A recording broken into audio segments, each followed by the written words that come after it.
Yeah, she's tired. Damn it. Okay.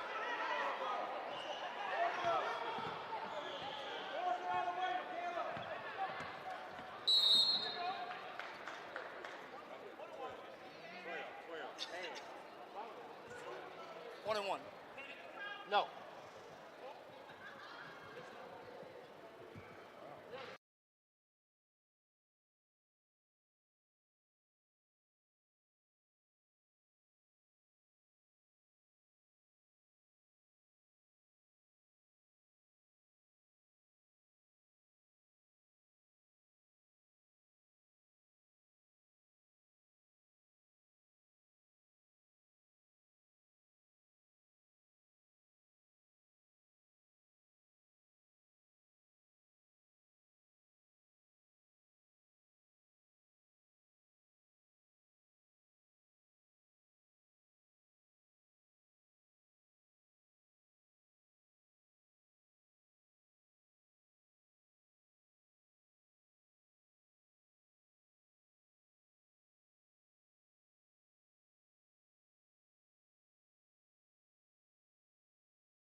From the Hilario Center in West Wego, it's the 8th annual Allstate Sugar Bowl National Prep Classic, as this afternoon it's the boys' championship of the tournament as the undefeated Riverside Academy Rebels battle the Carr Cougars.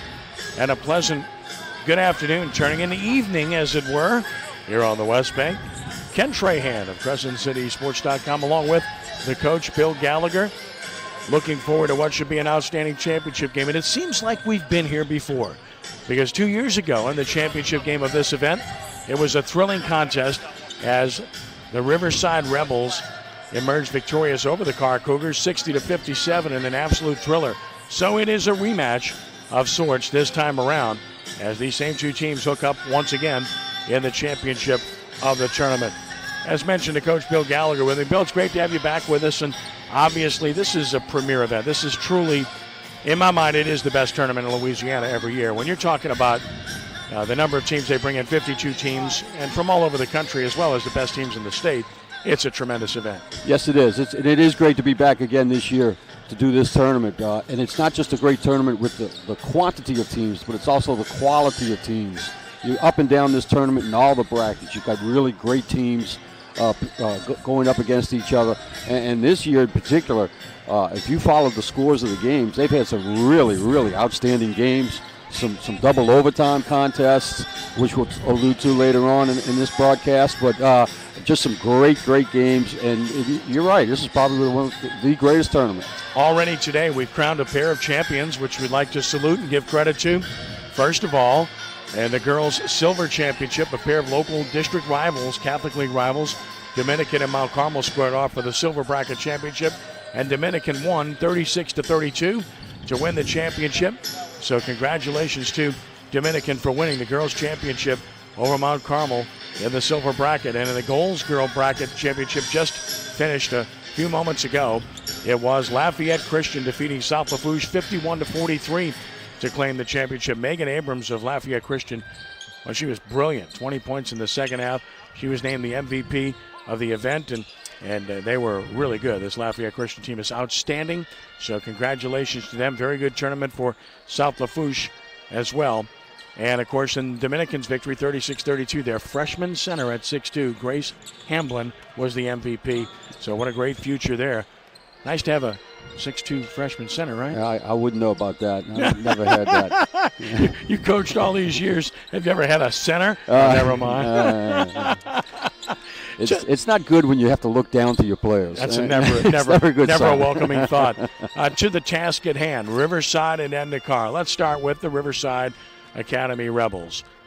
This is a team that's won 3 of the 7 Sugar Bowl championships over the years. They've been terrific, and what a program it's been over an extended period of time now. Timmy Bird is virtually unparalleled as a coach in Louisiana. He won 7 state championships at Reserve Christian, won his first in 2002, and then went to Riverside, and he's won 5 state championships with the Rebels, most recently in 2015.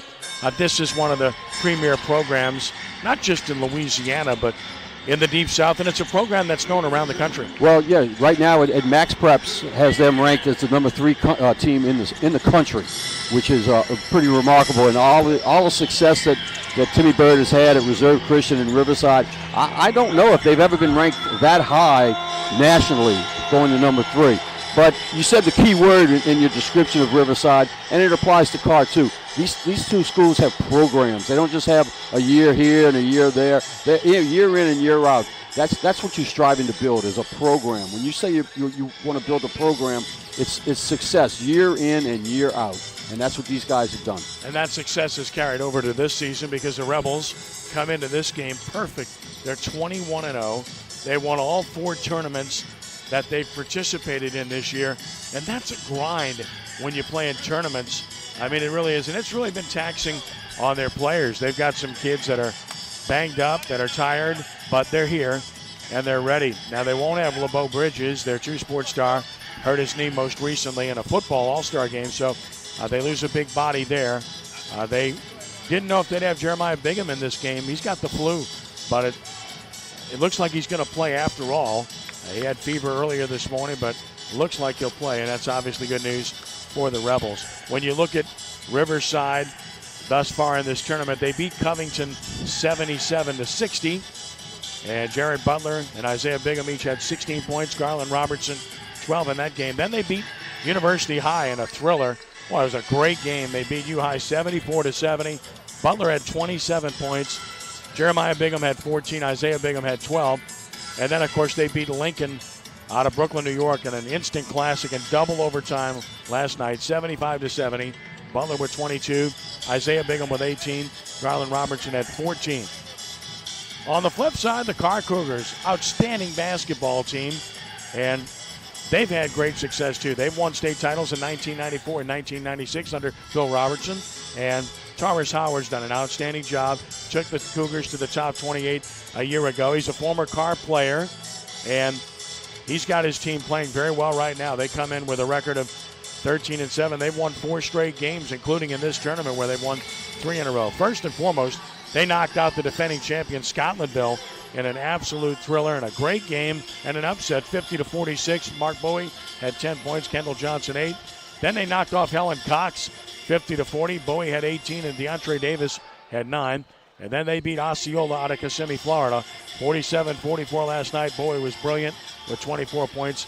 Quindell Johnson had 10, and DeAndre Hughes had 9 points. What you see in the Carr team is toughness. I mean, they will guard you all over the floor. They're tough physically, and they're not afraid of anybody. No, they're not. And you know, they're just getting into their own. You hear this a lot in high school sports with two-sport athletes. You know, we're waiting for our football players, or our football players are just rounding into shape. Well, that's certainly the case with Carr, having gone as far as they did with football. And they are just now, it seems like they're hitting stride. You know, they did lose a couple games before this tournament, but this is what helps you get your guys ready, is this kind of a tournament. And they're really taking advantage of that. And then you got Riverside, 21 wins to start off the season. That's scary. Against really good competition. Really good competition. Too. I mean, that's exactly. What gets your attention more than anything is who they play. Of course, the Carr schedule, too. They've lost 7 games, and you look at who they lost to. They lost to Landry Walker twice, St. Paul, St. Augustine, defending state champ Crescent City Christian, Sophie B. Wright, all really good basketball teams. So, again, their schedule is not indicative of who they are, and it tells you how good they are. And, of course, Riverside, well, like I said before, the schedule they played and the tournaments they played in are elite, and they've beaten some really good teams. Bonneville was in the state championship. They whipped them. Sophie B. Wright beat them, beaten Country Day twice, beat St. Thomas More twice. You get the picture, right? Beat Madison Prep in a phenomenal game at the Madison Prep tournament by 9 in overtime. Beat Scotlandville in another thriller, just an outstanding win for them. So they've beaten some class programs, and, of course, in this tournament beat University High and Lincoln High out of New York, who you saw earlier, who's really good. Right. That's some really great teams that they've played all year long. You look at this game right here. You know, how much legs does Riverside have left? But you know, they've played all these tournaments, so they may be getting used to it. So it may not be a question of how much legs do they have left, especially after that hard game last night. This might be what they're used to. Yeah. So you know, you're just gonna have to wait and see exactly what these kids have left. You know, I know a couple of them are fighting illness and they're missing a few kids. You know, Carr is just getting their kids rounded into shape. So there's a lot of questions that'll be answered tonight. Well, you look at the series most recently between these two schools, and it's interesting. Riverside has won the last 8 meetings between the two schools, and last year at Reserve, Riverside won 56-54. Gives you some kind of indication. A lot of the same players in this game this evening. 2 years ago, Riverside played Carr 4 times. They won all 4, including the Sugar Bowl championship that we talked about previously. And the last win for Carr against Riverside was on December 19, 2013, as Carr beat them by a point, 44-43.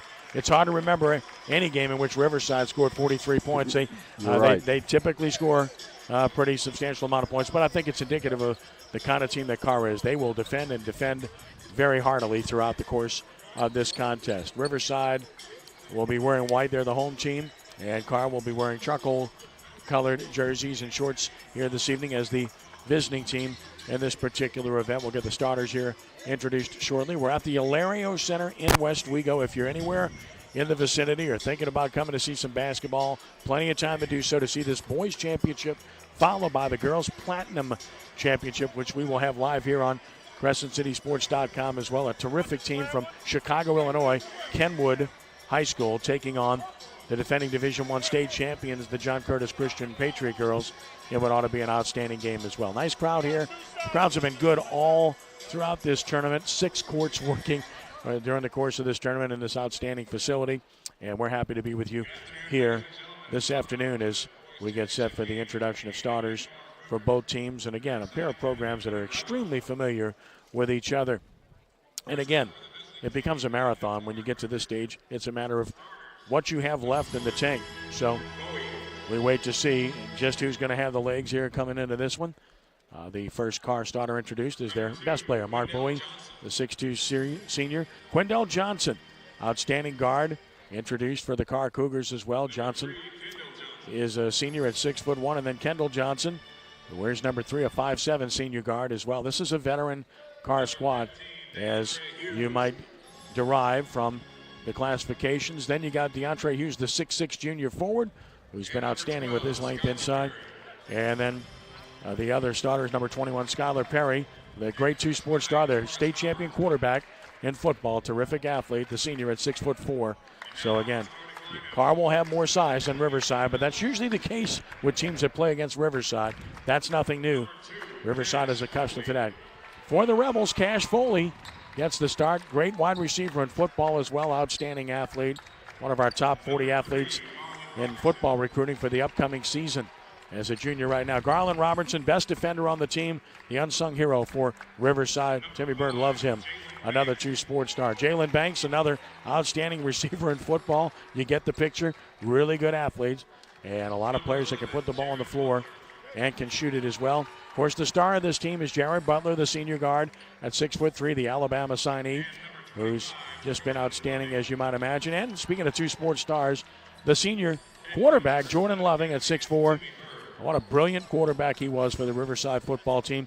He just got offered preferred walk-on status as a quarterback at LSU today, by the way. The story just breaking, and my guess is that's going to open up recruiting in football for him. He's really good. So for Carr, it's Bowie, Quindell Johnson, Kendall Johnson, DeAndre Hughes, and Skylar Perry.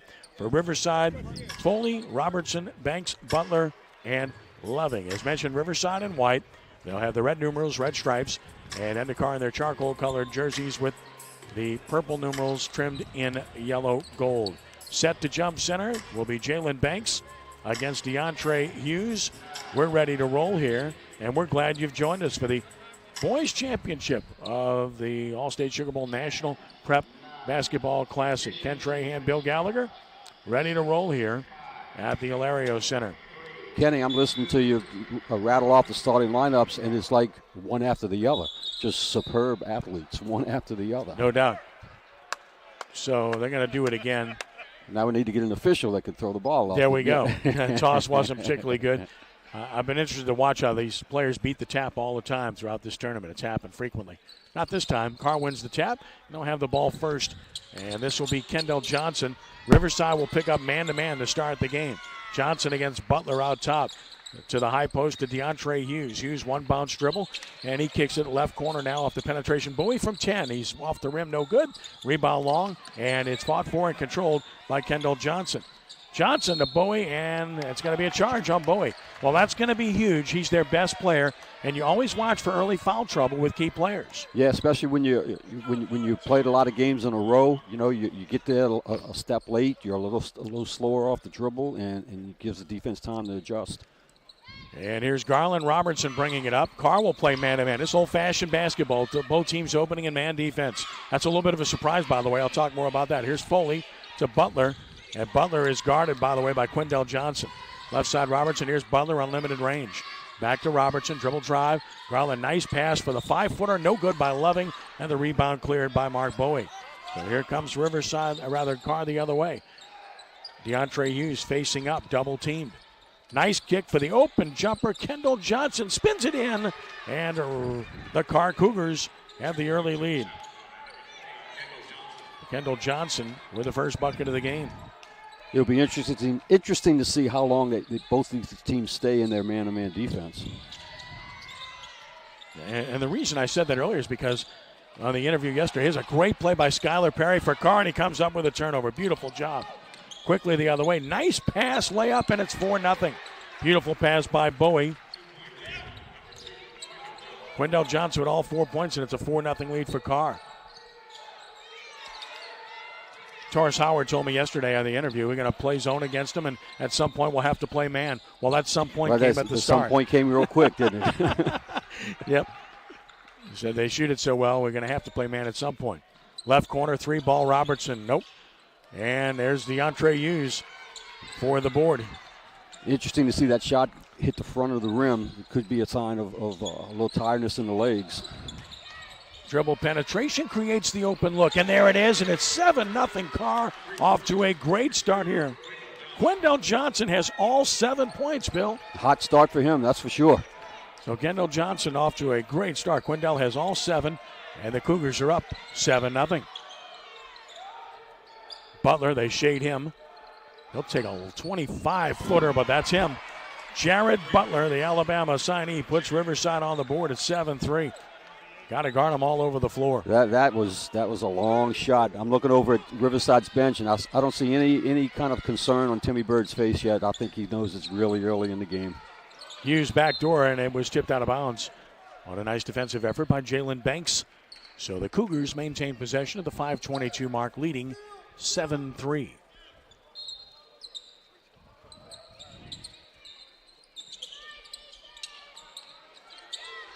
Reset the offense here. Looks like Riverside's going zone. They are. Riverside's going zone. A 2-3 look here, Bill. I always like to see a team switching up on their defenses. And they get the miss, but nice follow. And that's the problem with zone. And hard to rebound. Hard to rebound out of a zone. So it takes a little bit more effort to rebound out of a zone, to block out. And it's Quindell Johnson 9 and Riverside 3. Wow, what a start for Quindell Johnson. And now we get a turnover in front court, so Riverside has committed his second turnover of the game. Okay, Kendall Johnson had 2 of the points. So Quindell's got 7, and Kendall has 2 of the points. So again, the Johnsons responsible for all points here thus far. So three quick substitutions for Riverside off that turnover. Gage Larvadian is in the game for Riverside. Staying in there. So is Isaiah Bigham on the floor, and he's drawn by Jeremiah Bigham. So Timmy Bird making changes. There's the open look, and it's Quindell Johnson again for 3. This time from Kendall Johnson, and Quindell now has 10 points, and Carr 12-3, exploding early. Butler to the hole, hasn't knocked away out of bounds. They double-teamed him when he got it down low. Johnson's ready to play today, that's for sure. And here is Myron Green in for Edna Carr, along with Reynard Shields. Reynard Shields and Myron Green. Green, the outstanding two-sport star as well. 12-3 lead for Carr early on. Nice double team there. Carr good defensively, as I mentioned, throughout. And they're staying man-to-man early, and it's a good man-to-man. They're extending on the floor. Exactly what I was going to say. They're extending it, getting the hand in the passing lanes. Too strong off the bounce, and here is Kendall Johnson with the board. Cougars dominating the boards early on. They're up 5-0 on the rebound department thus far. And there's a turnover, the first by Carr. Cougars hustle back, though, and that's big against Riverside because they'll run every chance they get. They will. Butler on a step back, draws the foul. He'll shoot 2. Fouled here by Quindell Johnson, his first, team foul 2 against the Cougars. I think he might be shooting 3 there. Yeah, let's see. Did they give him 3? You got the double line. It is 3. So, the double line can be a little bit deceiving. So here is Butler to shoot 3. Got 3 points in the game, the only 3 for Riverside. And now the only 4 in the game as he cuts the deficit to 8. Mark Bowie wants to check back in. He got that early foul. Took him out. Now he's back to come back for the Cougars. Wrong side. Butler's got the first 2. Bowie returns. And he'll replace Quindell Johnson. All Quindell Johnson has done is scored 10 points early in this one, and he'll take a seat. Come on, Coach, I'm hot. Hey, man. What are you doing here? Taurus Howard knows what he's doing. Outstanding, Coach, what else do you want from me? you sell the player. Hey, we'll buy you a little blow here, right? Exactly. I think you're going to see a lot of substitutions, especially early on. Make sure these legs can save something for the end of the game. Butler with all 6 points for Riverside. It's 12-6 Carr, 3:40 to play in the first. Riverside stays in that 2-3 zone. Carr not known for its perimeter shooting. Well, they've hit the three early in this one. There's a nice pass to Green, but he lost it. Nice pass inside, but he couldn't hang on to the ball. Good transition defense by Carr, though. That is so important against Riverside. Yes, it is. Because they run a lot of teams out of the building. Right. Butler beats two men, pulls up, bang. What a pretty shot that was. Jared Butler with 8 points. He's got all 8 for Riverside. It's a 12-8 Carr lead. He's pretty good, isn't he? That was just so good, nice and smooth off the dribble. Nice pass by Johnson. Ello knocked away, though, and Bowie has it back. There's Skylar Perry, and he'll draw the foul. So Perry to the line to shoot a pair off the foul against Bigham. That's Jeremiah Bigham, who commits the foul. That's his first. That's the first team foul on Riverside. And at the line, Skylar Perry. What a story. Had a great year as the quarterback of the state champion Carr Cougars this year. Big, strong athlete at 6'3". He's powerful on the block for this basketball team. Left-hander, strokes the first and misses. And Riverside will come back with substitutions. And again, this is all about staying fresh because of the legs. We've seen both teams substitute freely early in this game. Exactly, especially in Riverside's case, having that double overtime marathon last night. They got to keep everybody fresh as they can. Loving, Foley, and Robertson back on the floor. And he missed them both. Missed opportunity. Butler the rebound. Stays a 4-point lead for Carr. And Carr stays man-to-man. Look how they're trying to deny Butler. Bowie's way out on him. 35 feet away, and they hedge with a double anytime they can on him. Nice crossover and a good pass to set up the open shot. Offensive rebound, Foley. And it's a 12-10 game. Isaiah Bigham cuts the deficit to 2, and it's 12-10 at the 2:15 mark. Got to distinguish with 2 Bighams on one side, 2 Johnsons on the other. Family affair. Good ball movement against the 2-3 zone. Bowie can hit that, but not here. Flat-footed when he shot. Flat-footed, not much with his legs, yeah. That could be a telling sign. More substitutions. Yeah, wholesale on both sides. Quindell Johnson, Kendall Johnson, and DeAndre Hughes are all back for Carr. So both teams substituting freely and early, an indication of what kind of game this will be and the kind of tournament it has been. Splits 2 defenders and draws a foul. That's Garland Robertson drawing the foul from Quindell Johnson, and that's his second.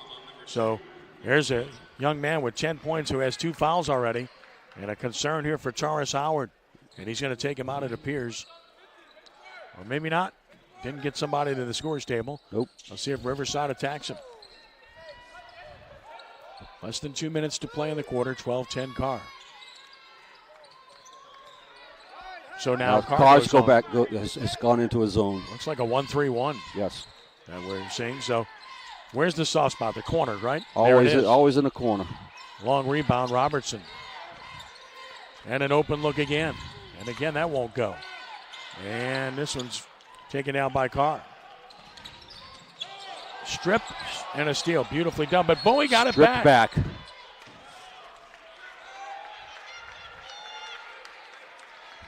This is on Bigham or is it on Bowie? It's on Bigham. So Bigham picking up the foul.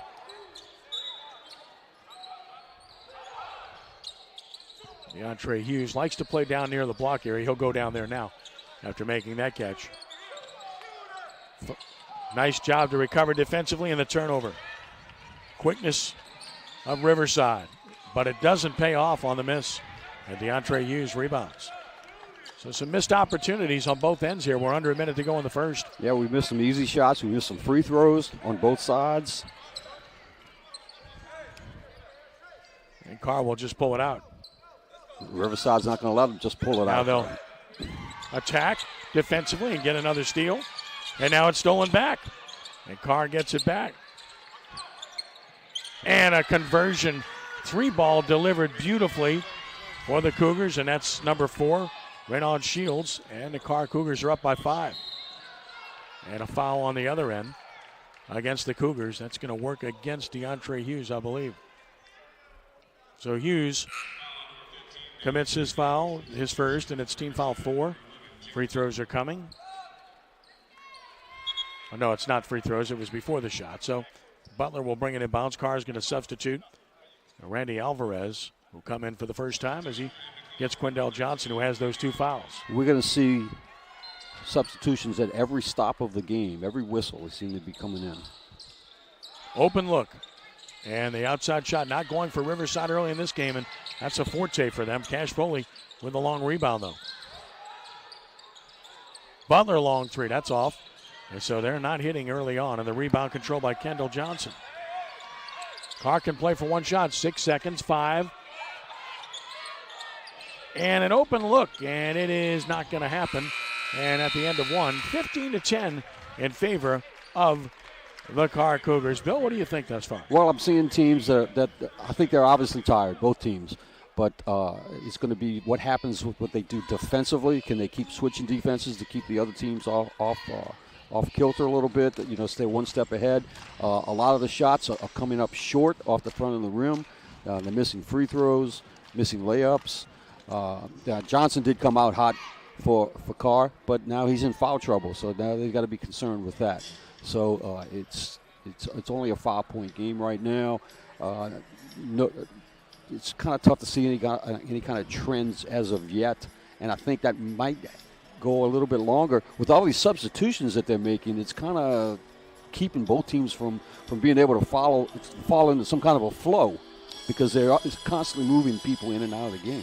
What's interesting is that Riverside is known for its 3-ball prowess, and they've been off. They've only got 1 in the first quarter, whereas Carr, not known for its outside shooting, has knocked down 3 triples, so a little bit of a role reversal. That said, I think zone is probably the way to go. Saves your legs more, make people beat you over the top. Tired legs mean you miss long-range shots, and that's what we've seen from Riverside thus far. Exactly. So it's going to be a battle of zone defenses, and who can convert the most off of that. I am impressed with Carr getting back on defense. Their transition defense has been very good, which has stopped Riverside from getting some clean looks underneath early. Yeah, they've had no fast break points. 4 turnovers for Carr, 3 for Riverside thus far. Second quarter begins, 15-10 Cougars on top, and they stay in the 1-3-1 zone. Butler picked up his dribble early. Now gets rid of it. Gets it back. He'll shoot from 24. That's in and out. But the rebound controlled by Cash Foley. He's got 4 rebounds already. Very active for Riverside.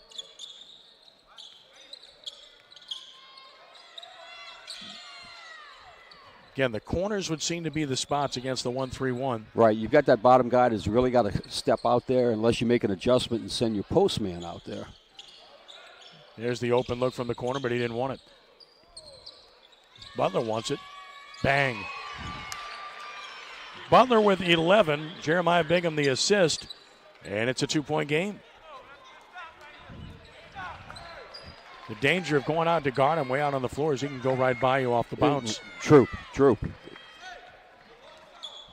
So now you've got both teams in that zone defense. Yeah, one. So which team can get their legs underneath them and shoot off of it? And Riverside playing a 2-3. Myron Green, nice feed to Bowie. Partially blocked. Got it back, can't convert it. Look at Myron Green fight for the ball, and Carr still gets it back. Now it's knocked away. They get another chance. And will convert. Reynald Shields. It's 2 big buckets by Shields. So Shields has 5 off the bench, and it's 17-13. And he's been big for them. Butler for 3 again. Oh, my. He's found his legs. You think? So Butler really carrying Riverside. He's got 14 of their 16 points in this game, and it's 17-16. Hard to believe you got 2 guys like this, Butler and Johnson for Carr, who have scored this many points already. And here go your substitutions. Jordan Loving and Gage Laverdane for Riverside, and Skylar Perry is back in along with Quindell Johnson for Carr. At the 6:03 mark, Cougars by 1 with the ball in front court.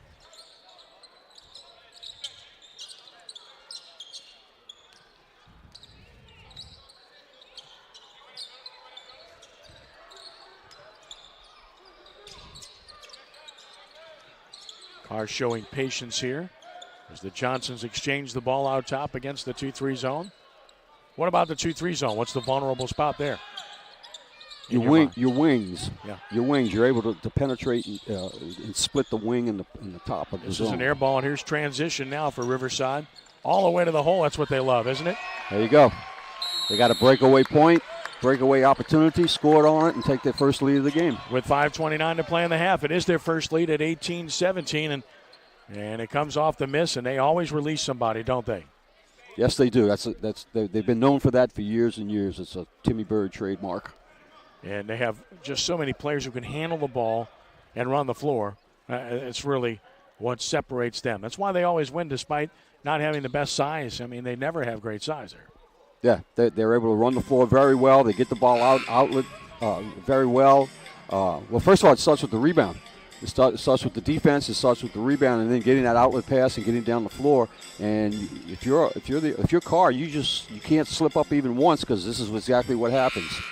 They take advantage of it, take it hard to the goal, and convert.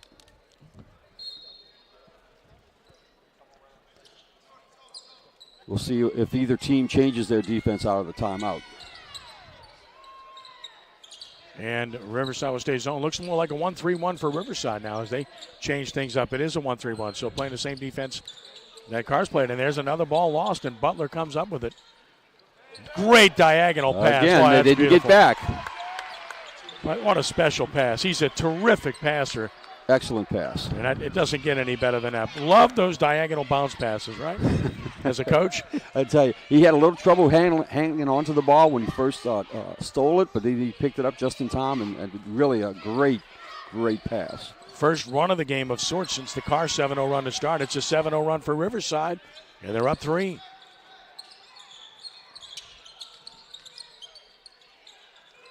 Knocked away, but Bowie's been quiet, and Carr needs him to score. Step in by Johnson, short. Look at Myron Green, Perry, and Perry's gone to the line with an and one. Skylar Perry. Foul's going to work against Jordan Loving, his first. That was just 1-2 there by Skylar Perry. Yes, that was just a hard effort right there, not giving up and making sure he gets his bucket. Carr is putting one guy underneath on the free throw, getting everybody else out. For the tie, he doesn't get it, and he's 0 for 3 from the line, and that's not good. Hurts the Cougars a bit here. And it's still a 1-point lead for Riverside at the 4:20 mark. Carr's back in there man-to-man. Just about to say that. So Riverside identifies, and we'll see where they go with this. They'll go with their motion and try to set some high picks for Butler. They do that a lot. Always all over him. And there's a high pick from Loving, and they'll shade and switch when possible. And when Butler gives the ball up, they're face guarding. So they're really going to do a job on him now. Wendell Johnson, the rebound. Well, the zone certainly wasn't effective against him, was it? No, not at all. But having said that, I wouldn't be surprised to see them go a boxing one on him before the night's over. Turnover here. This ball's just thrown away into the back. Pick the ball up. Yeah, that's a mistake. You're now going to give him the ball in front. Exactly. Pick the ball up as soon as you can. Good point by the coach because, again, don't give up on the play. You're giving them the ball in front court. It's a lot easier to get what you want. Well, and the same thing on the other end of it. Riverside, go after the ball. Mm-hmm. Go get it. If they're going to let you have it way down there, go get it from them and take it hard to the goal. Get there first. Maybe another indication of teams tired are a little legs. bit fatigued. Here's Butler on the exchange, and they play the handoff game. And then they run a curl for Butler, but good defense there. Bowie stuck right where they're with him. Well, good defense by Bowie here. Ooh, made him give it up. That was close to a 5-second call. Good pass to Loving. He passed up the shot, and he missed the layup. And quickly the other way now comes Kendall Johnson. Nice pass for the two-hand dunk by Bowie. Beautifully done. Johnson the assist. Here's a long-range three short by Butler. Loving rebounds and draws a foul. It's going to work on Kendall Johnson, his first. Carr back on top by one. Riverside maintains possession. Loving comes out. Bigham back in along with Foley. Quick three ball straight away. And there is Isaiah Bigham, who shot the ball beautifully in this tournament. shows you why here, and Riverside is back on top by 2. As this game goes back and forth here, 2:40 to play in the half. Isaiah Bingham has really come up big in this tournament, scoring, especially from long distance.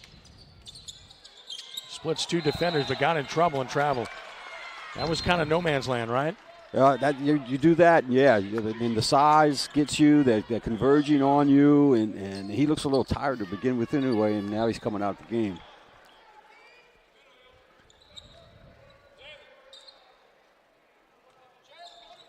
Here is Jared Butler, and they're going to pick him up full court. And they run a trap here. Little token trap. 2-2-1 zone trap. Doesn't work. Open shot for 3. Nope. What a rebound effort there for Riverside by Cash Foley. And he draws the foul against Myron Green. I think Carr's trap right there was simply just to kind of slow down Riverside a little bit. It wasn't a really aggressive trap, just enough to slow down their motion. Riverside doesn't have tall players, but boy, they got good leapers, don't they? Yes, they do. Pass all the way back near the baseline on the other side of the floor. But Bingham has it. We approach 2 minutes to play in the half. Dribble penetration and a swat job there by Myron Green, who knocks it away at the 1:59 mark. Riverside will maintain possession, up by 2. Jeremiah Bingham playing with the flu, but he did come. He thought about shooting it there, gave it up. Butler creates space for himself. Special, isn't he? What a nice play. What a nice play. 25-21. You can't defend any better than that. That's a Drew Holiday type of play. Mm-hmm. Pass out of bounds. That should be Riverside ball, and it is off the turnover by Carr, their 8th. So Butler's got 16 of the 26. He's put on a show, hasn't he? He sure has. He sure has. He's going to need some help as the game goes on, though. But right now he's able to carry him. Boy, nice vision again. He's a great passer. Shooter missing, though. And a rebound controlled by Shields. And Riverside back in transition defensively. Both teams hustling back on defense. Nice pass right into the hole. Beautifully done. Bowie realizing it. Hits Quindell Johnson, who's got 12 in the game. That was a tough shot for Johnson. That was not the easiest shot to take. That's kind of between the mid-range and the short range. Yeah, right? You really don't know whether to use the backboard or not. He floated it right in perfectly. Double team comes for Carr. They trap in the corner. And they double team again down low. And it's stolen away. Great defense by Carr. 4th turnover by Riverside. And here come the Cougars with 48 seconds to play in the half. Trailing by 3. And Carr will slow it down. Maybe playing for one shot. I think they'll just stay out there with it, see what Riverside does. If they come out and pressure them, then they'll start running their offense. Green finds an open shooter, passed it up, takes the 2 instead. Shields missed it. And Butler skies for the board. Butler on the move. Good pass, open shooter, good shooter. No. Boy, those are shots that normally fall for them. Shields the rebound, so Riverside couldn't convert, and Carr may get the last shot now. Tars Howard yelling instructions. Shields fumbles, recovers, double team, take it away. 6 seconds, 5 seconds, 4 seconds. Great pass. Beautiful behind the back pass. Can't make a better play than Cash Foley just played. Butler converts. 18 points for Jared Butler in the first half. And a magical player he is at halftime. Riverside 28, Carr 23, and Butler has 18 points. He's put on a show. He certainly has. I mean, he doesn't show much fatigue left over from last night. He just started right off from the beginning of this game and started. I mean, there should be 4-point shots he's shooting so far behind the 3-point line. And then he comes up with some good passes, some good steals. He's doing it all right now for Riverside. Well, he's just been tremendous in this game. And, of course, you don't expect anything less from a kid he's basically been that way. He was the MVP of this tournament 2 years ago when he was a sophomore. Right. Well, and he's done this for Riverside all year long as far as taking over games and just being the man out there is what he is. He's just being the man. You know, he scores his points, but he's getting everybody else involved in it also. So he's trying to get his team involved into it and get some help from there. Passing them the ball when they're open. You know, he's been very unselfish. He hasn't forced any shots. So having said that, 5-point lead, that's nothing right now. I'm sure Carr's going to go in and make some adjustments. I'm sure both teams are lying down right now on their backs trying to get some rest. I would think so, but we saw the free substitution pattern in the first half. We somewhat expected that, and that's pretty much what we got. Of course, you have to have good players to do that, and both teams they can go 8 or 9 deep and not lose anything. Yes, you have to be deep to do that. You can't just put kids in to give you a minute or so if they don't belong in the game. But they've definitely each team's got 8 or 9 kids that belong in this game and could play in this game and contribute. So that's what they're doing. Again, what it does, though, it takes a little bit away from your continuity when you're in and out. But, you'll get used to it. And you know that's what has to be done. So you do your part while you're in there, come out, get your break, and then get back in when Coach calls your number again. And you look at what's happened thus far in the first half before we take a time out here. We mentioned the 18 points by Butler. Cash Foley's boarded well with 7. Isaiah Bigham has 7 points, and he's done that off the bench for Riverside. When you talk about bench play, that's important. And you got a guy with 7 off the bench. That means you're probably ahead in the game. That's exactly right. That's exactly right. What an added bonus that is for Bingham to come in and contribute like that. And on a night like this, when you know that you're going to need your bench to come through for you at some point. So at halftime, our score is Riverside Academy 28 and Endicott 23. We'll take a break here. Bill and I will return in about 5 minutes. And you're watching the boys' championship of the Allstate Sugar Bowl National Prep Classic from the Ilario Center here at CrescentCitySports.com.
All right, less than a minute.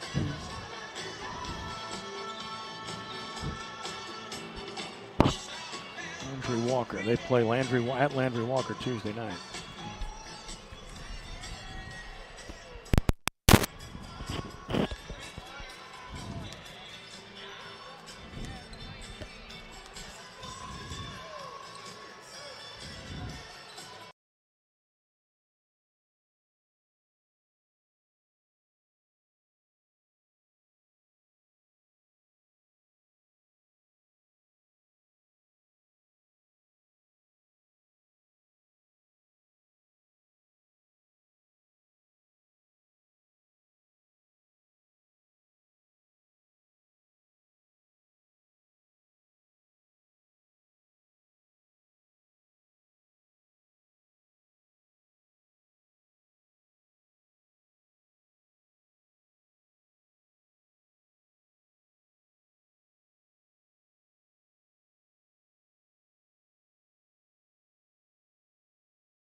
Good possession, good offense to start this half off, and you still need to keep playing defense. Cougars have it first to start the second off, and Riverside's going to open up in the zone defense.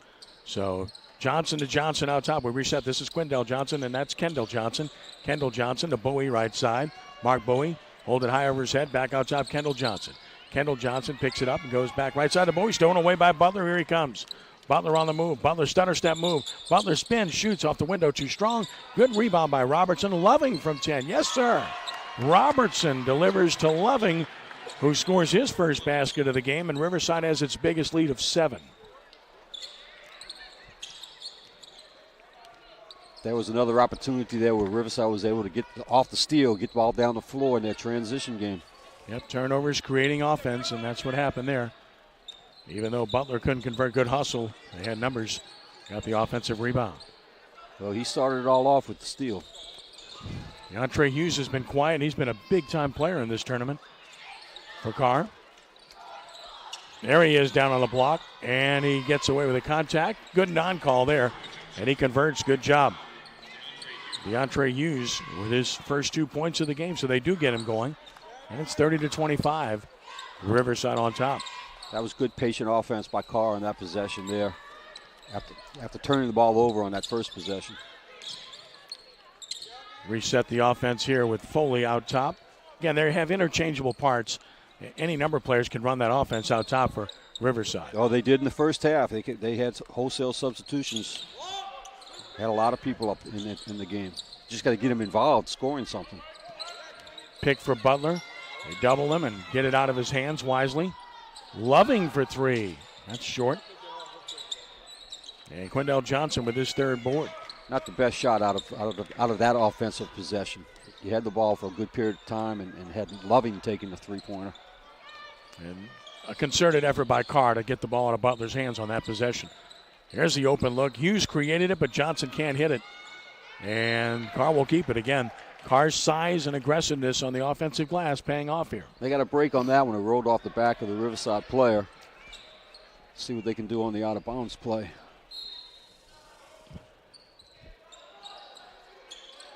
They go inside and throw it away. 2-on-1. Good give and go. Beautifully done. Robertson to Foley, so Cash Foley with his first points of the game, and it's a 7-point lead for the Rebels. Looked like a drill that the Riverside probably runs in practice. And they did it to perfection. They love to run. You know, the running Rebels, popularized by UNLV of the 90s. Well, these are the running Rebels. These are the running Rebels no of doubt Louisiana. About it. No question about that. Kendall Johnson out top. Roland Robertson, the best defender for Riverside, playing the top of that zone, and he's quick.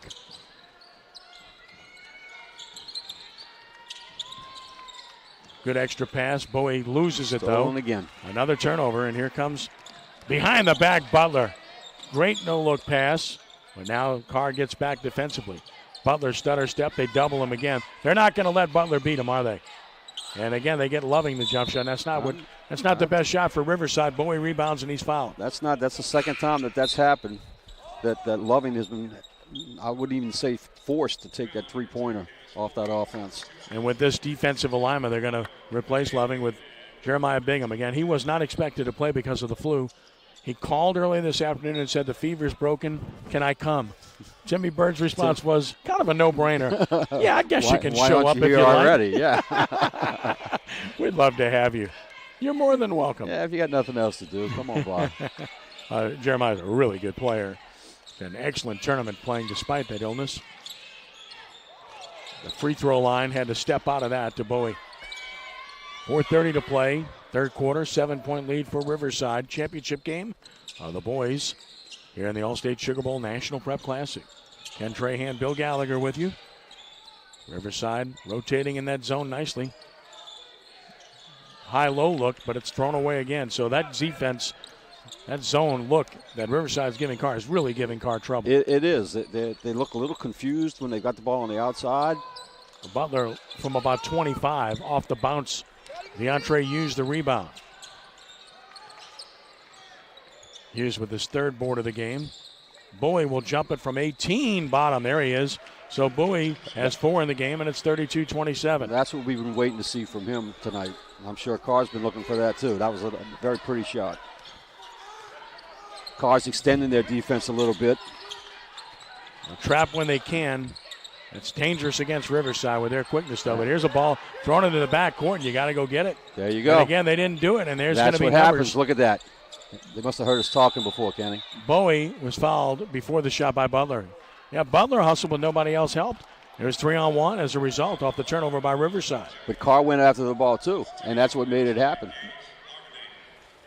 Gage Larverdane is back in for Riverside for Robertson, and back in is Myron Green for Carr. Cougars within 5 with possession in front court. Bowie took a look. Was early, though. Perry at the high post. And they'll restart the offense now with Kendall Johnson.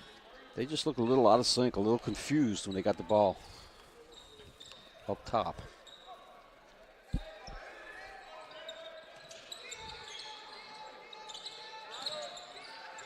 Nice bounce pass down low. That'll work. 2-shot opportunity coming. Found the hole there. Myron Green will get to the free throw line on the foul by Jeremiah Bingham.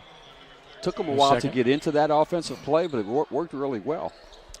Almost a junk defense. They were playing a couple of guys man down low, and they were zoning out top. Maybe like a diamond and two. Almost a diamond two, yeah.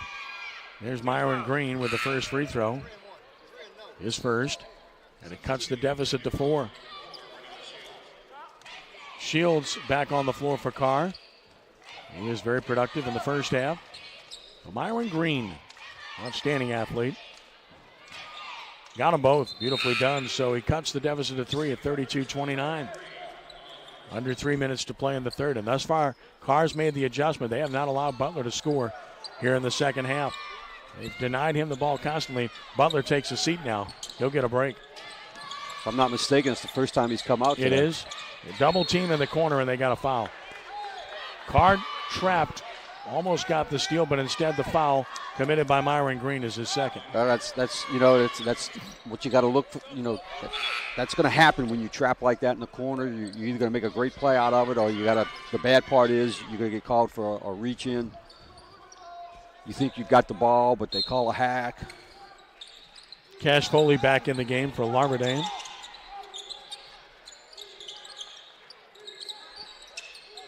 Garland Robertson for three, bottom.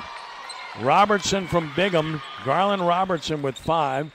And it's a 35-29 edge for Riverside. That's something Riverside's going to have to look to do with Butler being out of the game. Somebody's going to have to step up and put some points on the board for him.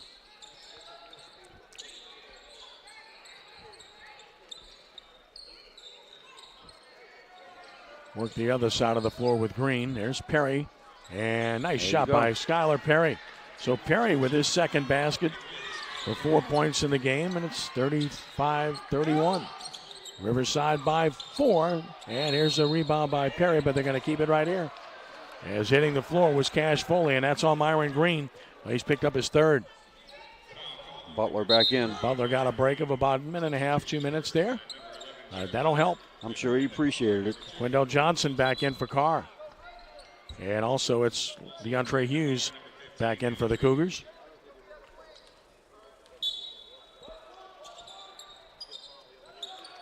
Butler goes high to catch it. They play him with Johnson out high. Robertson after hitting his last 3.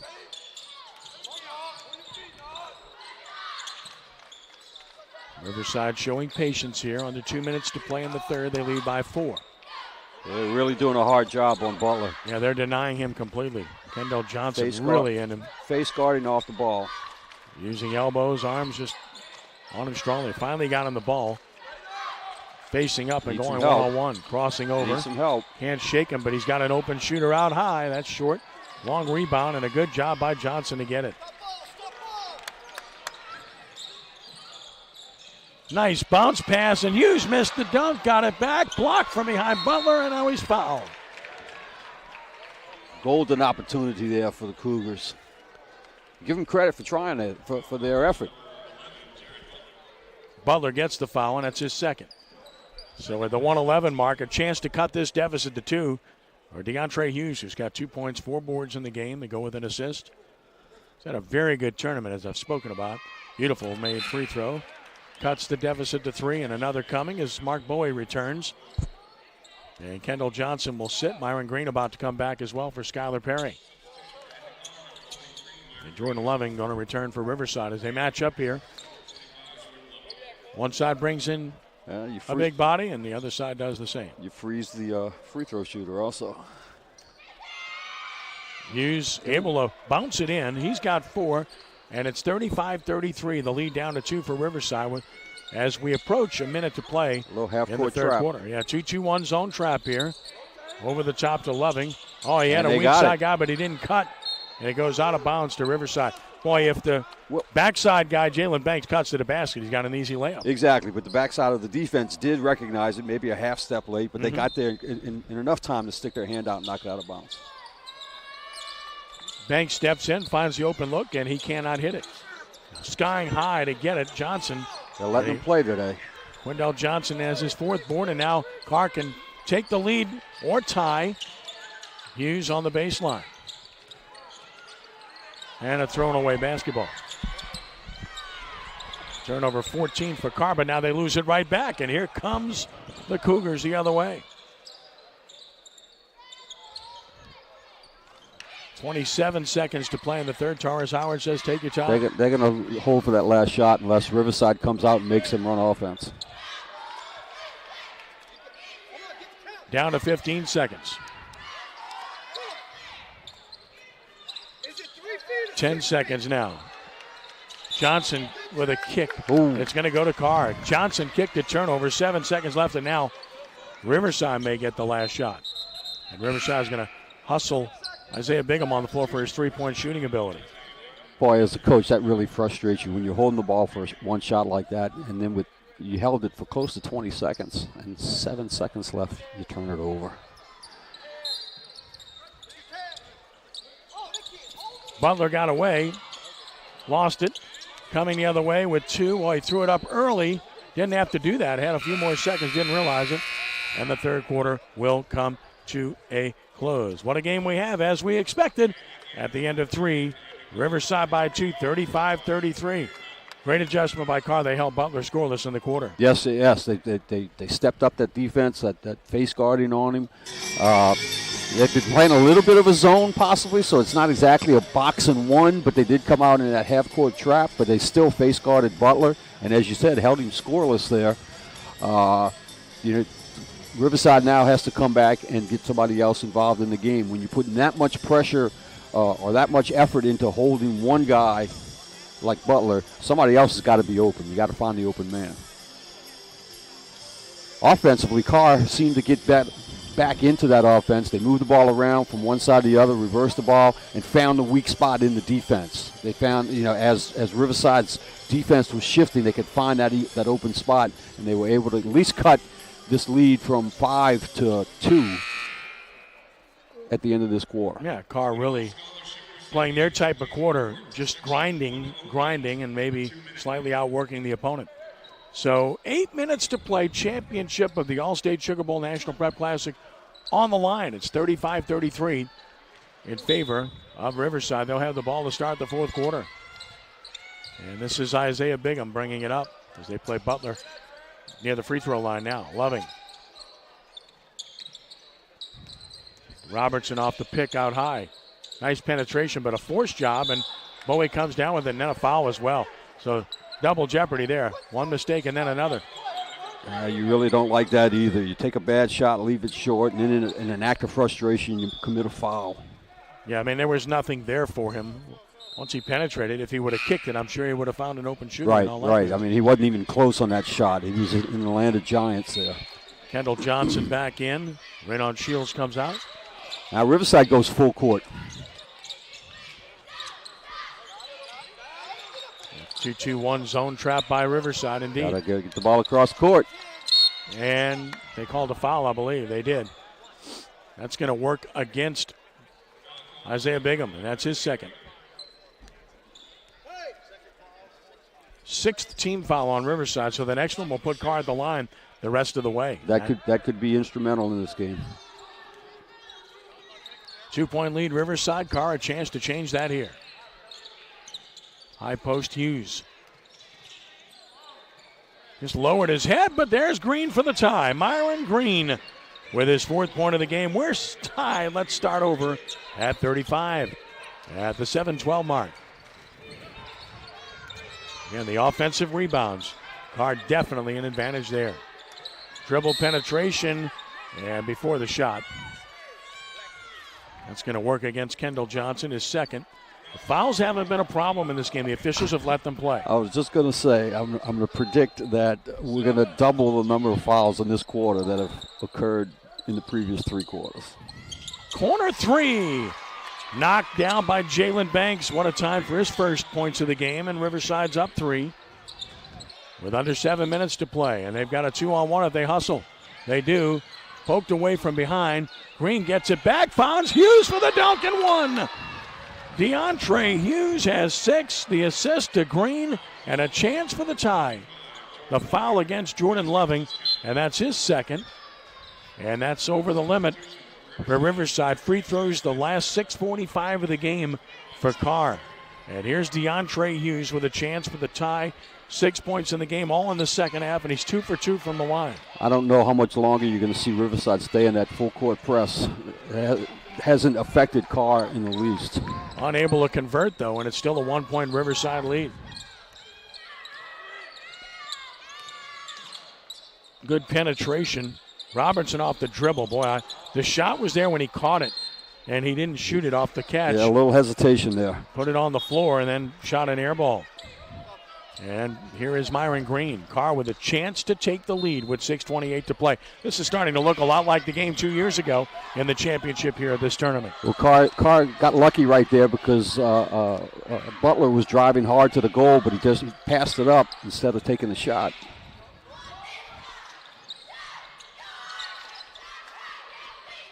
Bowie, nice pass. Good fake by Perry and one. And the Cougars take the lead with a chance to extend it here.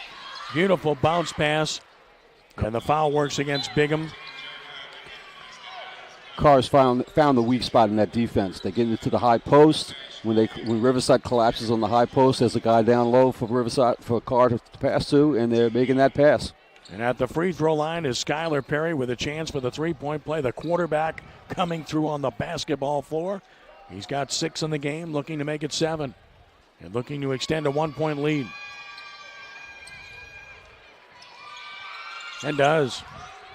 40-38 the lead for Carr. And we'll get Raynon Shields back in when he can, but not yet. Nope. Butler has not scored in the second half. Riverside wants to win this game. He's got to score. And here he is with the ball. He'll take a long three off the dribble. Nope. And a rebound, one shot, that's all. And an undercut foul by Robertson. On a good rebound by Bowie. So Garland Robertson commits his second, and that's a 1-and-1 for a good shooter on the other end. And if Carr continues to do what it's doing, they could very well win this game because they have really taken Butler out of the game here in the second half. Their defense on Butler has been the difference so far right now. That shot right there was not Butler's best shot. But he's had very few shots this half. Bowie buries the first free throw. Only 5 in the game, but what a good guy to put at the line at this stage of the game. And now they're going to be shooting the rest of the game. They're getting close to the double bonus. Mark Bowie, bottom. 6 points for Bowie, and Carr's back up by 4, 42-38, their biggest lead since early in the game. Here's Bigham off the dribble to Robertson. This is Banks. Riverside out of sorts offensively. They double him out top, take it away, and they call a foul. Much to the chagrin of Carr and Quindell Johnson, who picks up his third. That's only the 4th team foul on Carr. Riverside has 9. See, Carr could afford to be aggressive right now. They certainly can. Under 6 minutes to play, a 4-point lead for the Cougars. A whistle away from the ball and a hold. That'll be the 5th team foul. That's on Bowie, and that's his second. And Taurus Howard wants a timeout. Very aggressive. We talked about it in pregame, a very aggressive defensive team, and that's what you're seeing. That's what you're seeing. And the officials have let him play for the most part, and that benefits Carr, doesn't it? Yes, it does. It's tightened up a little bit in the last couple of minutes in this quarter as far as calling fouls, but they're letting them play. They're letting them play. So what can Riverside do to get Butler an opportunity that's a good look? They're going to have to find somebody else. I mean, yes, they need Butler to score, but if they're going to continue to play like they are in Butler, somebody else is going to be open. Somebody else has got to work to get open. So you've got to maybe use Butler to screen someone and get them open. So Riverside back on the floor. They are still not close to the bonus. Only 5 team fouls against Carr.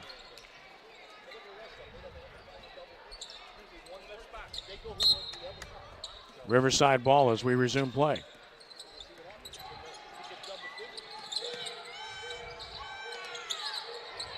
Butler backing out off the dribble against good defensive pressure. And a whistle and a foul before the shot again. So that's going to be 16 fouls so now they'll be shooting against Carr. So now foul. the rest of the way they'll shoot on the next foul. That's the 3rd on Kendall Johnson. Their physicality has worked against Riverside and Butler in particular in the second half, but now any foul results in a free throw the rest of the game. Over the top. Nice dribble penetration, creates the open look, and it's a miss. And one shot, that's all. Carr dominating the boards, Bill. Kendall Johnson, his 6th board. Carr with a 4-point lead and the ball. And a bad pass. Awful. Carr does hustle back defensively, though, and that's big. Robertson with an open look. He passed it up and scores off the drive. 7 for Garland Robertson, and it's 42-40 at the 4:47 mark. Comes off of a turnover. Yes, it is. Riverside's going to look like they're going to pick up man-to-man here. They will indeed. Again, double bonus the rest of the way here for Carr if they get to the line.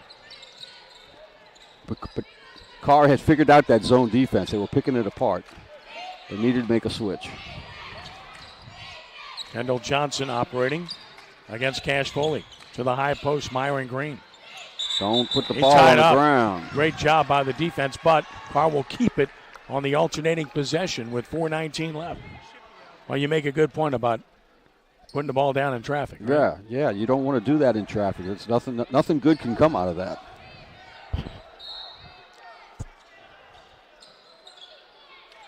Quindell Johnson, way over the top, steal. knocked away, but out of bounds. Great effort nonetheless by Garland Robertson. As mentioned, he's their best defender.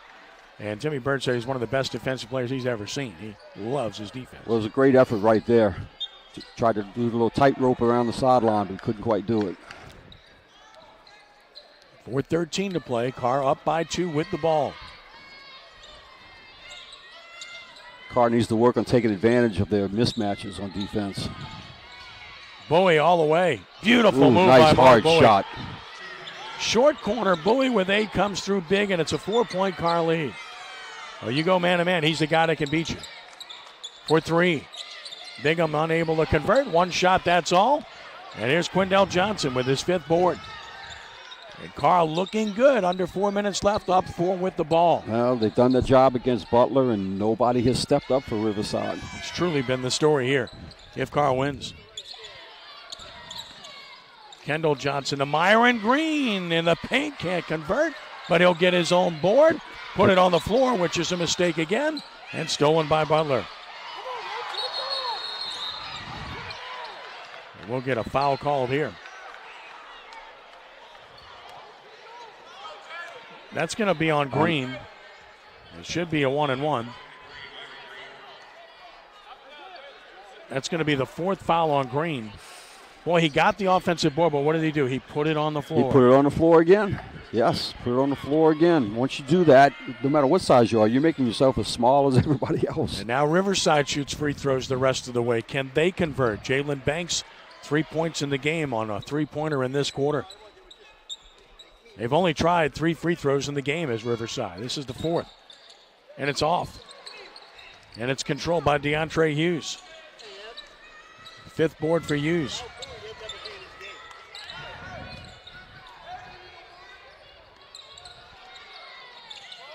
Approaching 3 minutes left.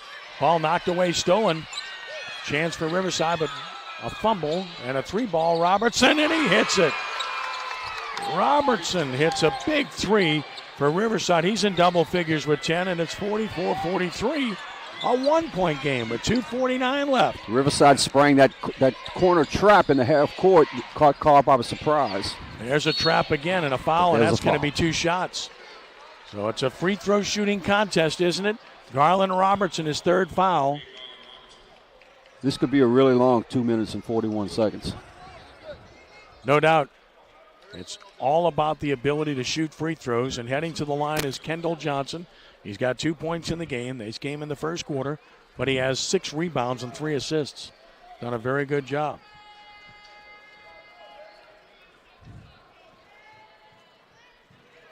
Free throw by Johnson is too strong. Substitutions for Riverside. Isaiah Bigham, Jeremiah Bigham.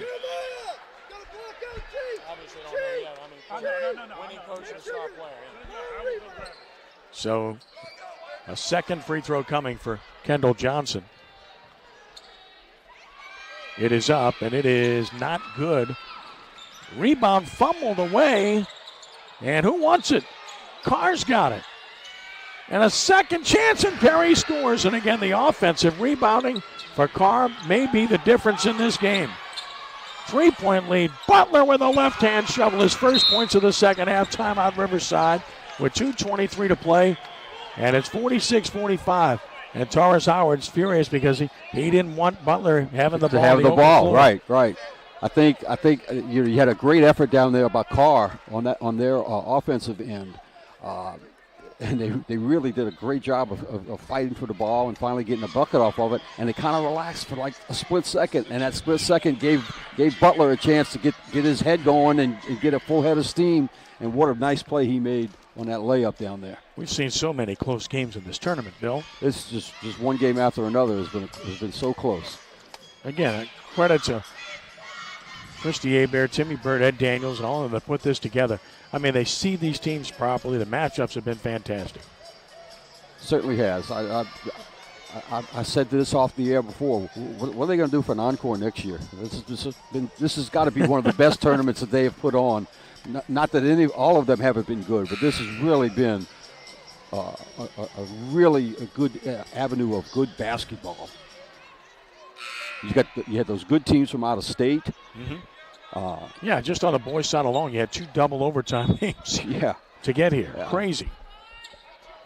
But it's also nice to see, even though you had those 2 good teams from out of state, you got 2 locals in the finals. 2:20 to play, 1-point lead for the Cougars. They've got the ball.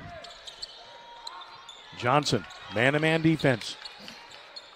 High post, Perry. They trap him, but he got rid of it. There's an open man.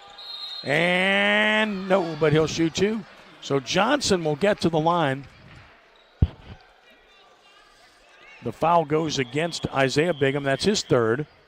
So you got Riverside with 3 players who have 3 fouls. Carr with 3 players who have 3 fouls. And here at the line is Quindell Johnson. His first trip to the line of the game. He scored 12 in the first half, has not scored since. But a chance here in a big situation. He got it. Those 12 points were real early in the game, too. 13 now. Riverside comes back with Jalen Banks as he replaces Jeremiah Bigham. With 2:06 left to play in the game.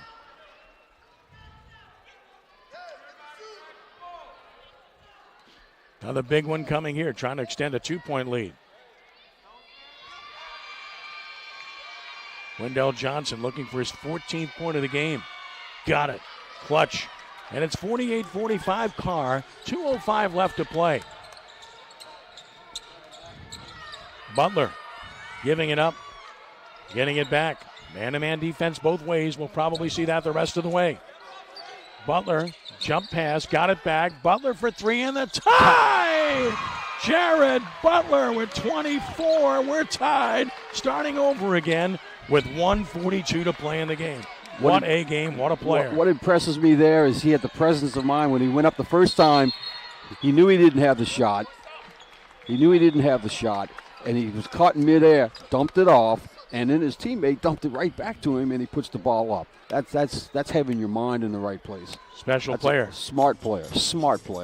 Timeout call by Endicott. They'll have the ball at 1:34 to play, tied at 48. So both teams playing man-to-man. How do you attack? Well, you got to keep going. You don't want to turn the ball over. You got to wait and see if they're going to come out and trap you. If they do, you got to come out to the ball and meet the ball. You can't stay back and wait for the ball. If you get the ball across half court, use your screens, okay? Keep the ball on the outside until you can penetrate or dump it inside. But the most important thing is don't get caught in the trap. If you're a big guy, don't put the ball on the floor. We said that 2 or 3 times tonight. Don't put the ball on the floor. Don't get caught in a trap. That applies on both ends right now. Both teams coming back onto the floor. 1:34 to play. Tied at 48. Ken Trahan, Bill Gallagher with you. Championship game of the Allstate Sugar Bowl National Prep Classic. Quindell Johnson will handle the inbound duties. Kendall Johnson will run the offense. Across the timeline with 1:30 to play. Even at 48. Looks for the dribble penetration. Instead, down low, and he overshot Hughes, and the turnover gives it back to Riverside. Not quite enough patience on the offensive end for Carr there. Good penetrate, good defense by Riverside. Yeah, Hughes looked like he might have had a little bit of a pin down, but pass was a little bit too far for him. Tied at 48. Now the Rebels will try to reclaim the lead. And they're going back to that face guarding on Butler. Spreading the floor, looking for the open areas to penetrate here. With 1 minute to play, we're tied at 48. That's a bump, no call. Well, you talk about letting him play. That's a foul in just about every game we've seen in this tournament.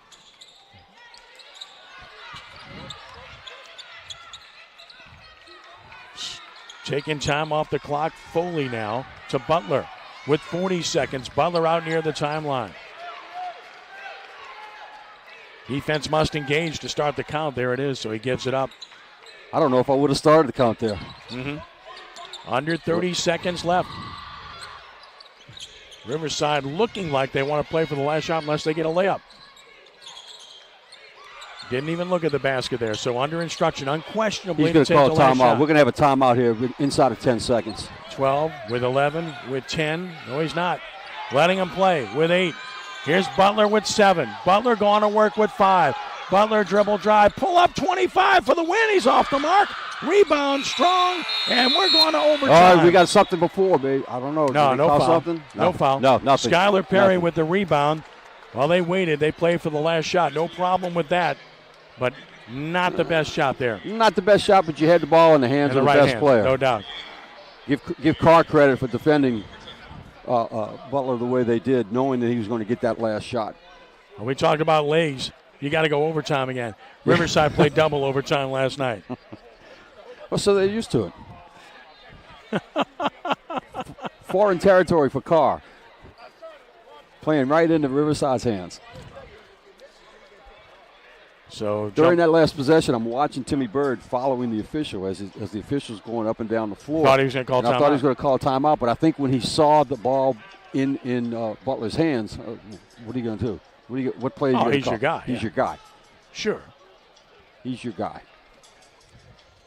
Good defense. You got to give Carr credit. Exactly. Did an outstanding job. Exactly. To defend him there and not let him get any dribble penetration. Made him shoot a contested 3 from the left elbow about 23 feet away. That's tough. Right. It wasn't exactly the shot probably that Riverside wanted, even from Butler, but that's to Carr's credit. Tip your hat to Carr on that one. So now we got 4 more minutes, at least. At least. We've been here before. Seen this, done that throughout this tournament. They say in baseball they call it free baseball with extra innings. That's it, free baseball. The people that paid money to get in here have had all kinds of free basketball in this tournament. So a 4-minute overtime period. We're tied at 48 to decide the Allstate Sugar Bowl National Prep Classic champion. Still a girls' platinum championship to come, and they're waiting patiently, or maybe not. Kenwood of Chicago, Illinois, John Curtis Christian, girls, waiting. Overtime beckons here. And I hope Kenwood doesn't have a flight anytime soon back to Chicago. I hear you. Hughes to jump center against Banks. And Hughes will get the tap. Fight for the ball, though, and out of bounds. Should be Carr ball, and it is. So Carr will get the first possession of the overtime. Flip the arrow the other way to Riverside on the alternating possession. And here we go. Here's Kendall Johnson. Man-to-man for Riverside. Right side of the floor, Kendall. Your strategy can change a little bit in overtime because now you got 4 minutes to play. And there's a steal. They try to go to Hughes, and Butler stole it, and here he comes. Good defense again by Carr in transition. Robertson a long 3. Nope. And the rebound to Johnson. Kendall Johnson with his 7th board. That's Riverside's game. They like those threes. Right. They got the look. I'm glancing over at Coach Bird, and he's not really upset with those that's shots. An open look, and Robertson can hit that. That's their game. Ball put on the floor. Another great steal again. Here comes Riverside. Dribble penetration, and one. Beautiful job of body control by Foley after he took the hit, and he'll have a chance for the 3-point play on the foul by Kendall Johnson. That's his 4th personal foul. So Kendall Johnson has got 4. Myron Green with 4 for Carr. And at the line with a chance for the 3-point play is Cash Foley. He's got 4 points in the game, and he's given Riverside a 2-point lead. And now a 3-point lead at 51-48. Jordan Loving comes in replacing Isaiah Bigham. We'll begin seeing some offensive and defensive substitutions as we get closer. Loving back in for defense. Man-to-man. They give him some more size and physicality down on the block. And they're missing LeBeau Bridges, who's a big body kid. Hurt his knee in an all-star football game. Double team. Extra pass, loose, but they've got it back. Bowie will jump it up over Loving. Back rim. Long rebound. And there he goes to the rim, and he'll score. So Bowie, offensive board, his 7th rebound, his 10th point. Timeout, Carr. 2:42 to play, and it's 51-50. And the offensive rebounding for Carr has really given them a chance to win this game. It's kept them in this game. Mm-hmm. It really has. Their defense on Butler in the second half and their offensive rebounding, their second chance points, it really made a difference. Well, they really dominated in that capacity. And to win the game, they had to do that. Well, that particular instance right there, it just looked like Riverside was flat-footed the whole time. And Carr just stepped right in and took it. Another time out there by Carr. Let's see if they come out and I can't see them changing defense, but maybe they go to a box and one. I don't know if they want to change what they're doing on Butler because they've really held him in check.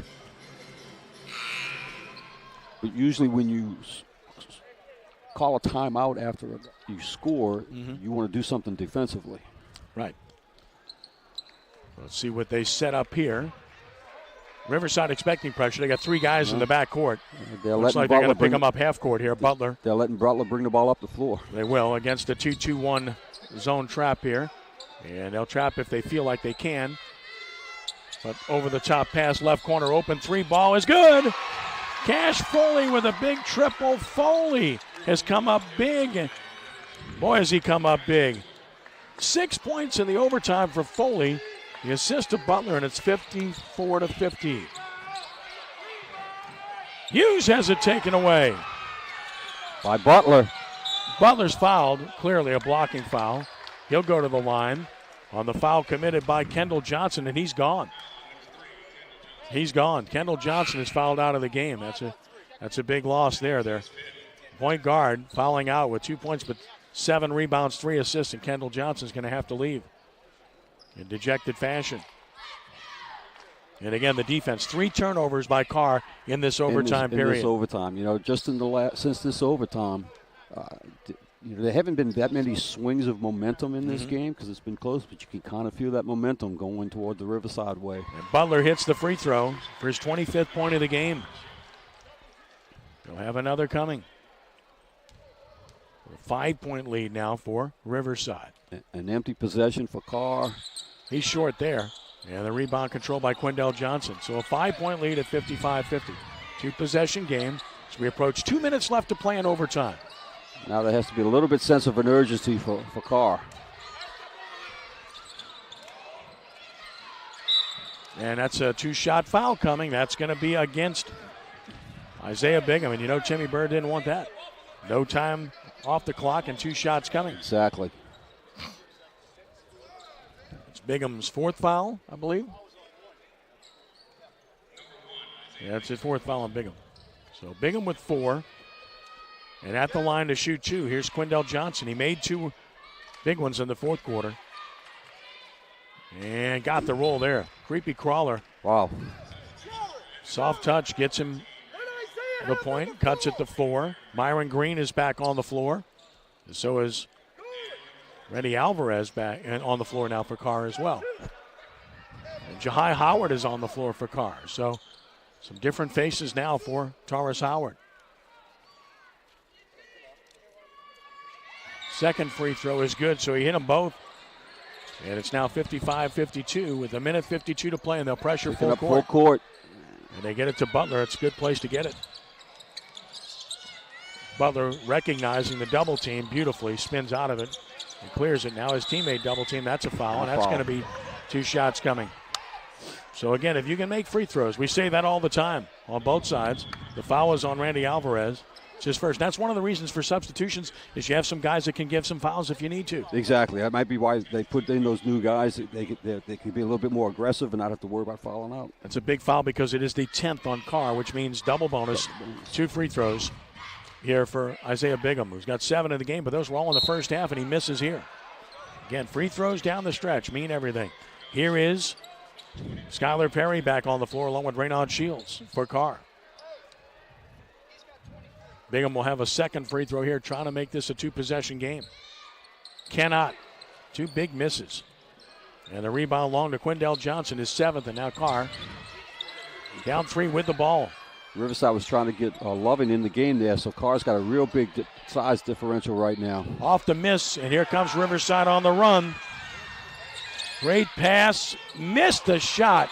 Rebound, though, and a throwaway by Riverside's Bingham. for two. Short, but a rebound, Green. Green spins. Green's fouled. He'll shoot two. The foul is on Banks. Big miss on the other end by Riverside at the basket. That really could have put this game away. That could have been a real big dagger for Riverside right there. Right. It would have been a two-possession game, and instead you get a break on the other end. And Myron Green with a chance at the line here. He's 2 for 2 from the line in the game. Trying to cut into a 3-point deficit with 1:11 to play. And the clock is stopped again. Again, great will on the side of both teams. Boy, nice touch by Green. He's got the first. He's got 5, and the lead is down to 2. Another classic game here. Substitutions forthcoming once again. For Carr, Randy Alvarez, Jahai Howard are back on the floor. Green trying to cut it to 1 with 1:11 to play. Got it. Free throw shooting big in this overtime. Riverside's missed 3 of 4. Carr's hit its free throws, and a timeout Riverside with 1:11 left and a 1-point lead. And again, we said free throw shooting would be huge. In the overtime, Carr is 4 for 4 from the free throw line, whereas Riverside in the overtime is 2 for 5. Yep. So, I mean, that's the difference here. That's why Carr's got a great shot. Exactly right. That's why they're just a point behind. Plenty of time, really, with 1:11 left on the clock. We'll see what Riverside has to do. They got to get the ball in Butler's hands. So each side discussing it. Timmy Bird wanted a timeout to discuss just what they wanted to do offensively and how they wanted to do it here. And it's important on both sides. Of course, you got to inbound the ball coming back. And that's never easy. No. So do you let Butler inbound the ball, or do you put him on the floor? If you put him on the floor, they're going to face guard him and probably double team him, sandwich him. But if you let him inbound the ball, he can get the ball inbounds, and they can make a quick reversal pass back to him, and then the ball is in his hands. So we'll see what they've got planned, and how Carr is going to defend it. So Riverside will have the ball in backcourt. Carr will pressure full court. Kind of expected that out of the timeout. Garland Robertson, who scored 10, will Carr trying to make sure they don't go to sleep and lose the long pass. There we go. Got it into Butler. Got it to Butler, and he invites pressure and then kicks it backward. They still haven't gotten it across, and now they trap. And another timeout call. This by Timmy Bird as his team got to center court with 1:01 to play. He was expecting that. That's 10 seconds. Right at 10 seconds. He got the timeout right before it happened. He was calling for it before the 10 second. Correct. So it's probably about a second differential there before they would have had a turnover. Right. Which is why he called the timeout with 1:01 left. Smart on Timmy Bird's part. Notice the clock, how much time was left. So 55-54 is the lead for Riverside. They'll have the ball at center court to inbound it when play resumes. In this overtime period, Ken Trahan, Bill Gallagher with you. And what has turned into be another classic contest. We've come to expect that in this tournament. Last year we had that phenomenal performance in the championship game by Javonte Smart, who will be heading to LSU next year of Schuylerville, when he scored 40. We haven't had that here in this game, but we do have Jared Butler with 25. Butler's been he's had to earn everything he's gotten. He's been pretty dominant. Well, he's had to earn everything he's gotten because they've doubled him throughout and gotten into him continuously. And you know he's going to factor big time the rest of the way, both teams in the double bonus.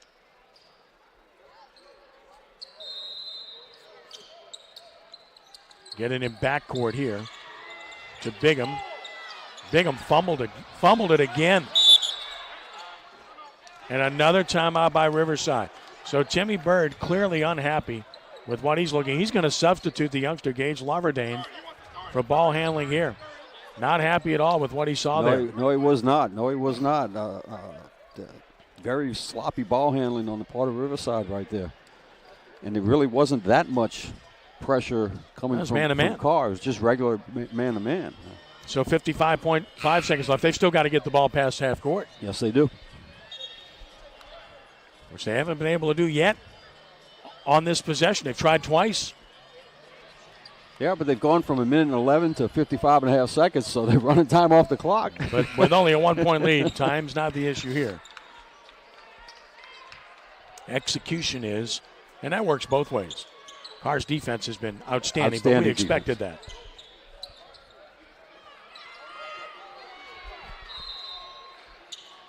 Robertson to Butler. They'll double him right away. He steps through and draws the foul. Smart move to step through. Right.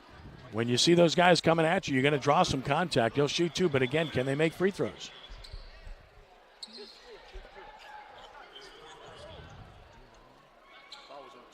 So the foul was on Quindell Johnson, his fourth, and back to the line goes Jared Butler. He is 4 for 5 from the line in the game, 1 for 2 in overtime.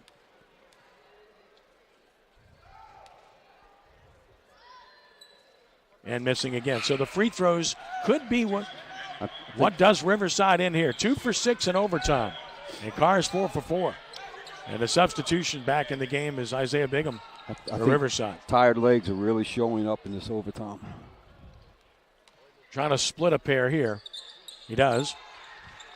26 for Butler, 56-54 Riverside. 53 seconds left in this overtime period. Quindell Johnson finds an open Bowie, passed it up, dribble drive for the tie. No. Rebound fought for. Who wants it? It's on the floor. Riverside has it. It's Butler. He has an open man. He sees him, got it to him, and he got it. Isaiah Bigham with the big basket. The assist to Butler off the rebound. And it's a 4-point lead. 23 seconds left. Quindell Johnson dribble drive, and he walked, traveling. That is a huge mistake. Great defense played by Riverside. Garland Robertson says, no way. Great defender. Yeah, he took his 2 steps and he slid a little bit. Unfortunate. Now Riverside certainly with a semblance of control, up for 19.2 to play if they can get it in bounds. They do. Bigham. You got to foul. You got to look to foul. Smart move to pull it out, and then they do with 12.2 seconds left. Again, back to the free throw line on the foul by Rennie Alvarez, his second. And at the line will be Garland Robertson to shoot 2. Yeah, he's got 10 in the game. 2 smart things Robertson did in that play. He took it hard, pulled it out, run some time off, and then when the foul's called, he goes right up to the line to be ready to shoot. He makes the free throw. It bounced in. Robertson with 11. The lead is 5. It's going to be a 2-possession game no matter what. Skylar Perry back in. Now, if you're Riverside, the one thing you don't want to do is foul on the other end. You're right. Bill Gallagher will be talking to the winning coach and to the star player in a moment. 12 points for Robertson, 60-54. 10 seconds left. Bowie, nice pass, and they foul with 4.2 to play, but not much time left. Green will head to the line. The foul going against Bigham, and that's it. He's fouled out of the game with 4.2 seconds left. Yep. So he's gone. Bigham fouls out with 2 points. And at the line will be Myron Green to shoot 2.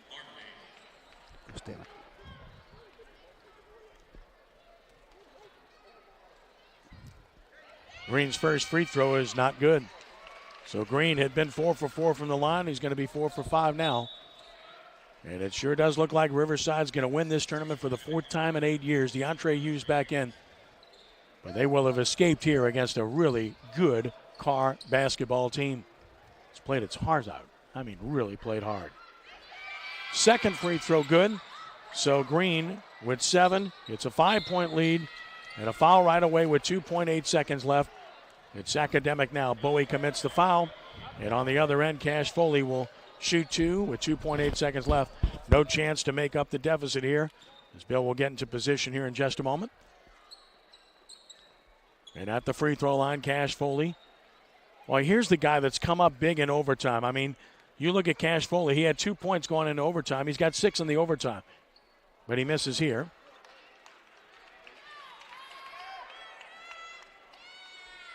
Should not matter, but he'll get one more. And he got it. 9 for Foley, 61-55. Inbounds pass, and they'll just let him go. At the buzzer, it is in and out, and the Riverside Rebels have defeated the Carr Cougars by the score of 61-55 in overtime. What a game this was. And Bill Gallagher will get in position here to talk to Timmy Bird and to Jared Butler in a moment. As, again, just a terrific effort here as Riverside remains unbeaten at 22-0 with the victory. 26 points for Butler in the game, as he will undoubtedly be the MVP of this tournament with his performance here this evening. As both sides continue to exchange handshakes, and now we're ready. Bill Gallagher is ready with Jared Butler. Go ahead, Bill. How did you have enough left in yourself to go another overtime? Oh, it's just a mentality. You know, I want to win so bad. You know, so what I got to do, I'm gonna do. You know what I'm saying? So it's just I wanted to win so bad, especially this tournament. You know, it's our 5th tournament. I just wanted to win that one too. So it was a big time for us. That's great. How much effort did you need from the rest of the team? You had 26 points, but you had to get something from the rest of the guys. I always need help from them. You know, I need help from them all the time, no matter what. But you know, they play so great, and I'm just glad I got them on my team, no matter what. Man, I love them guys. Great, congratulations. Appreciate it. Thank you. All right. So that's Jared Butler. And we'll get Timmy Bird in just a moment. Just hang in there, and we'll get Timmy in just a moment as well. He's jumped on. Yeah, so we'll get Timmy here momentarily. And what a job here. Jared Butler, certainly the MVP of what was a fantastic basketball game. 61-55. Riverside outlasts Carr. And special presentation being made tonight. That's being made on the floor as we speak. One of our great public servants, Jefferson Parish Detective David F. Michelle Jr. was killed in the line. So David F. Michelle, of course, was the gentleman that recognizing. Bill Gallagher is ready with Coach Timmy Bird. Go ahead, Bill. Congratulations, Coach. How did you get your team to go through another overtime game after going double overtime last night? They just, you know, we've had several overtime games, and they just find a way to win. Carr, you know, Taurus is doing a great job with Carr. They're loaded with athletes. And Carr's kids are just, you know, they're winners. They know how to win also. So it was, I told them, I said, if we don't make them guard in the overtime, then they would win. And I thought our kids did a pretty good job not only guarding them, but making them guard us in the half court. Well, they did a great job on Butler in the second half and really shut him down. What kind of adjustments did you make as far as that goes? Well, Jared knows he's got some good players around him, and that guys like Garland Robertson they're gonna make open shots. Jalen Banks gonna make open shots. So you gotta really give Jared credit. He trusted his teammates tonight. Well, that's 22 games in a row, Coach. So you got a good streak going. What's it going to take to keep it going? Well, the first thing is we got a tough one against Landry Walker at Landry Walker on Tuesday, and then after that, hopefully we can win that. And then we'll get about a week and a half rest and try to rejuvenate our energy levels. Right now, we're just mentally and physically fatigued. We just need rest. Well, I tell you what, once you get your rest, you're going to be a really hard team to beat. Nobody's been able to do it yet. We've been fortunate. I don't think I've ever had a team with been 22-0. Congratulations, Coach. Thank you. All right, that's Bill Gallagher with Coach Timmy Bird. Thanks to Bill. Great job by Coach Bird and great job by Jared Butler and the Riverside Rebels, who found a way to get it done here in this game in a thriller in overtime, 61-55 over the Carr Cougars. And they'll get the presentations of the awards coming up, and we'll recap here the scoring.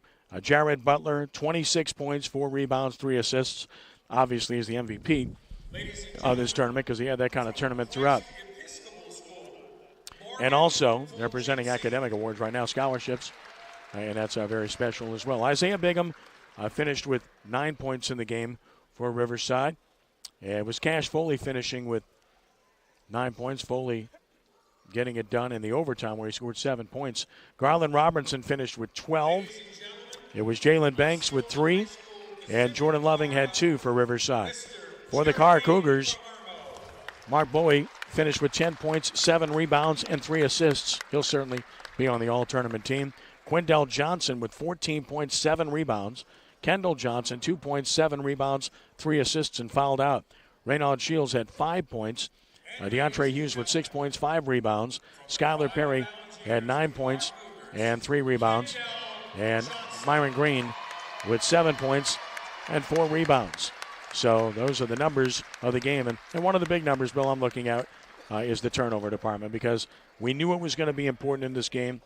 And 24 by Carr, including 4 in the overtime period, which was critical. Well, 24 is just way too many. I mean, you just can't win too many games with 24 turnovers. I don't know how to explain that that Carr got it to overtime with that many turnovers against a team like Riverside. I guess they took, it's just one of those things. But turnovers, 24, you just can't have that. Well, the other part of this was the dominance and rebounding. 35-15 bulge for Carr in this game, and yet they lost the game.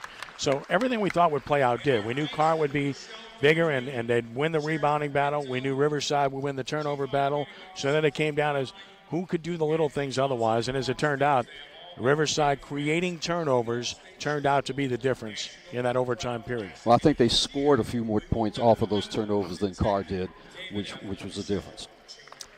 So the scholarships being presented, we wanted to hang in here if we could for a few just to get the recipients of the MVP awards and the all-tournament team. Remember, we've got another game to go, and they're waiting. So we're listening in as well. And they're going to give out some of these trophies here momentarily.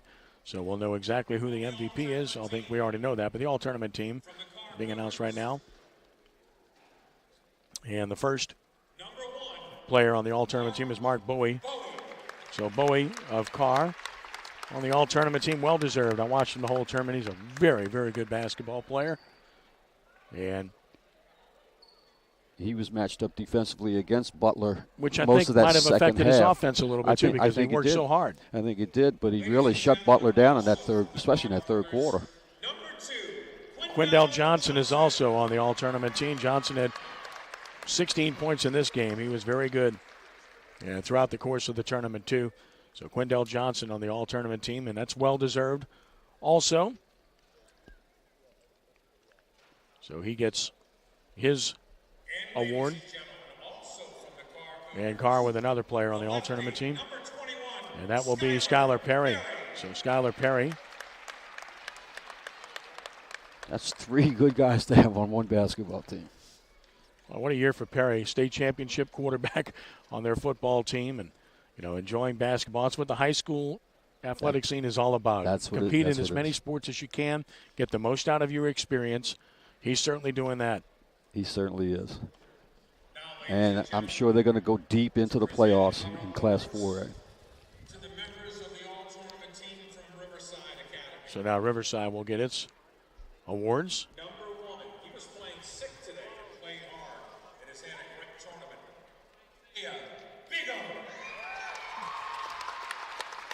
Isaiah Bigham is part of the all-tournament team. By the way, Keith Conley out there along with Joe Lopinto, the sheriff, who's presenting awards right now. Good to see both of them here. Great, Jefferson Parish. Yes, great to get the support from the Jefferson Parish officials.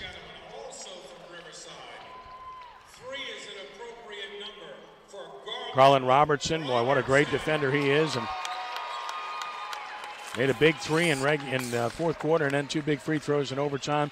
Got the big turnover, big stop on the defensive end as well, and he makes the all-tournament team. I think we know who the other is from Riverside. I'd be surprised if we didn't figure it out. He's a pleasure to talk to, isn't he, Jared Butler? I mean, so easy to talk to. Yeah, like he's done this before. Well, not just that, but he was so polite.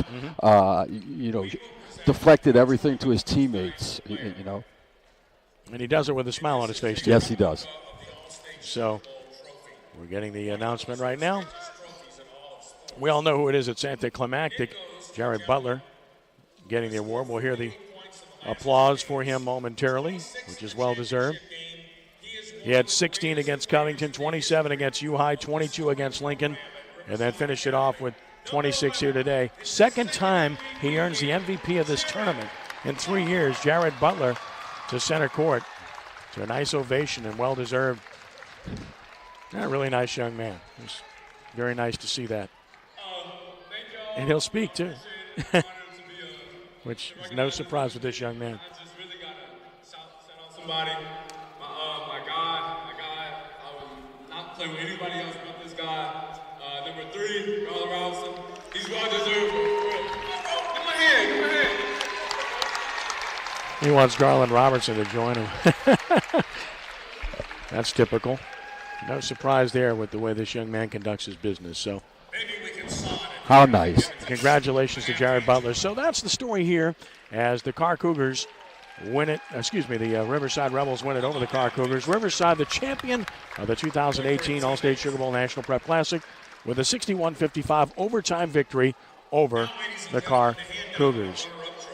The runner-up trophy will be presented to the Carr Cougars, and then, of course, the championship trophy to be presented to the Riverside Rebels. And again, we're ahead of our girls' championship game in the Platinum bracket, which ought to be a classic as well between Kenwood of Chicago, Illinois, and John Curtis Christian. We're looking forward to that game. Should be outstanding.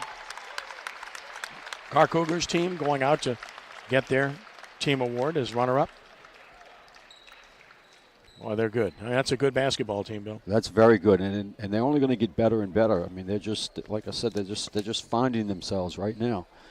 And what a showing, what a representation they made of themselves in this tournament. That's not a team I want to play. Mm-hmm. The way they play defense, that is not a team I want to play. I hear you. Yeah, they're just tenacious on that end, and they rebound as well. That's the team I'd like to coach. I hear you. That's certainly that. Now that part of it, I would imagine, would be a pleasure. And Taurus Howard certainly has that part of it.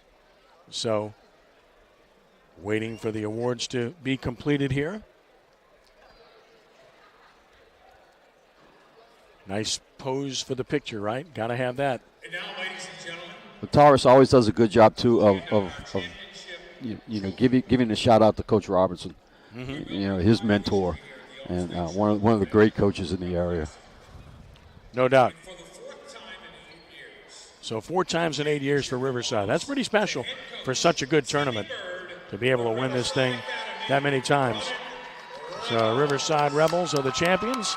They'll head to the center of the court. They've played in 5 tournaments this year. They've won every single one of them. That is an accomplishment in and of itself right there, 5 tournaments. I mean, there used to be a limit in the LHSA that you could only play in 4. They've gotten rid of that. That you can play in as many tournaments as you want, as long as you don't go over the number of games. But to win 5 tournaments, that's day after day after day after day. That's tough. Only good thing about it is you don't have to go to practice. Got that right. Nobody likes practice. As a coach, you liked practice. I didn't like practice. I like the games much better. You don't like them. You don't like working these guys, man. You don't like trying to get them better. No, I enjoyed that, but I liked seeing them perform. So, the posing for the victorious picture for the winners, they certainly earned it. It was an outstanding basketball game here this evening. No surprise. 61-55, Riverside wins over Carr, and they get it done in overtime, and that'll set the stage for our girls' Platinum Championship game, which is, of course, coming up next, and we're looking forward to that as well, and we'll set the stage for that here coming up shortly. So, really good stuff so far. I mean, how do you top that, right? I don't know. It's going to be really tough, but, we had 2 local teams from the area in here. Now we got one from out of state, from Chicago. My second favorite city, and John Curtis. That should be quite a battle. Both teams will take to the floor to start with their warm-ups here. We should be getting this game underway in about 15 minutes or so. That's again running behind time-wise. If you're joining us now, expecting to see the girls' game in progress. Again, these tournaments, things will run long, and when you have a double overtime game, which we had earlier today, and another overtime game to follow that, what do you expect? So, again, that's what we're looking at. So, again, our final in the boys' game, 61-55, Riverside, a winner over Carr. Bill and I will take a break here. We'll be back with our girls' championship game webcast here in just a few minutes. Glad you're with us from the Allstate Sugar Bowl National Prep Classic at the Hilario Center here at CrescentCitySports.com. Back in just a couple.